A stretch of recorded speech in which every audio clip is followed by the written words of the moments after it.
भद्र देश के एक राजा थे जिनका नाम अश्वपति था। भद्र देश के राजा अश्वपति के कोई संतान नहीं थी।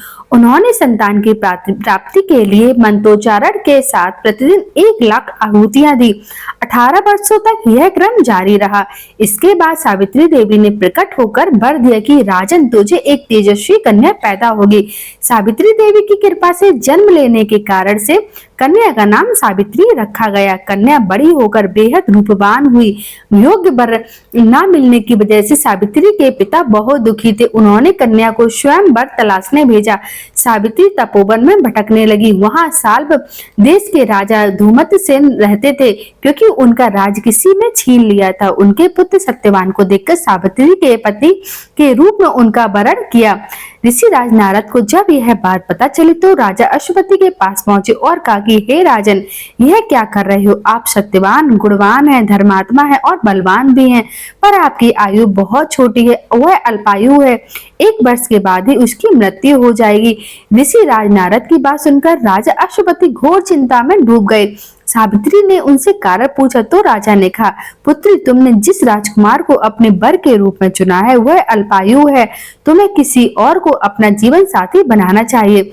इस पर सावित्री ने कहा कि हे पिताजी, आर्य कन्या अपने पति एक बार ही वरण करते हैं, राजा एक बार ही आज्ञा देता है और पंडित एक बार ही प्रतिज्ञा करते हैं और कन्यादान भी एक ही बार किया जाता है।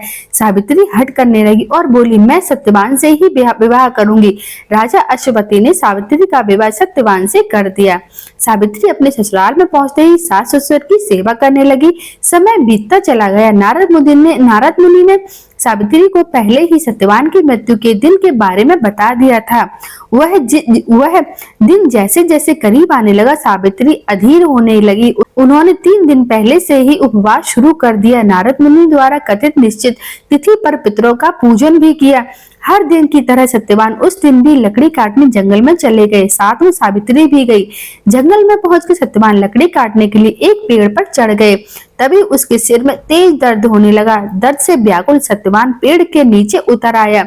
सावित्री अपना भविष्य समझ गई। सत्यवान के सिर को गोद में रखकर सावित्री सत्यवान का सिर सहलाने लगी। तभी वहां हेमराज आते दिखे। हेमराज अपने साथ सत्यवान को ले जाने लगे। सावित्री भी उनके पीछे पीछे चल पड़ी।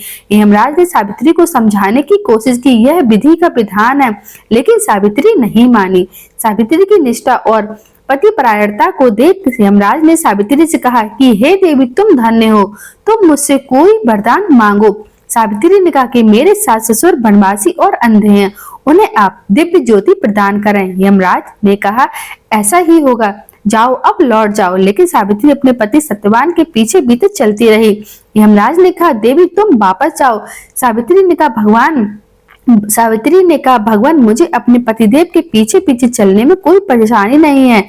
पति के पीछे चलना मेरा कर्तव्य है। यह सुनकर उन्होंने फिर से उसे एक वर मांगने के लिए कहा। सावित्री बोली, हमारे ससुर का राज्य छिन गया है, उसे पुनः वापस दिला दें। यमराज ने सावित्री को वरदान भी दे दिया और कहा कि अब तुम लौट जाओ। लेकिन सावित्री फिर भी पीछे पीछे चलती रही। यमराज ने सावित्री को तीसरा वरदान मांगने को कहा। इस पर सावित्री ने 100 संतानों और सौभाग्य का वरदान मांगा। यमराज ने इसका वरदान भी सावित्री को दे दिया। सावित्री ने यमराज से कहा कि हे प्रभु, मैं पतिव्रता पत्नी हूँ और आपने मुझे पुत्रवती होने का आशीर्वाद भी दिया। यह सुनकर यमराज को सत्यवान के प्राण छोड़ने पड़े। यमराज अंतर्ध्यान हो गए और सावित्री उसी वट वृक्ष के पास आ गई जहां उसके पति का मृत शरीर पड़ा था। सत्यवान जीवित हो गया और दोनों खुशी खुशी अपने राज की ओर चल पड़े। दोनों जब घर पहुंचे तो देखा कि माता पिता को दिव्य ज्योति प्राप्त हो गई है। इस प्रकार सावित्री सत्यवान चिरकाल तथा राज सुख भोगते रहे। अतः पतिव्रता सावित्री के अनुरूप ही प्रथम अपने सास ससुर का उचित पूजन करने के साथ ही अन्य विधियों को प्रारंभ करें।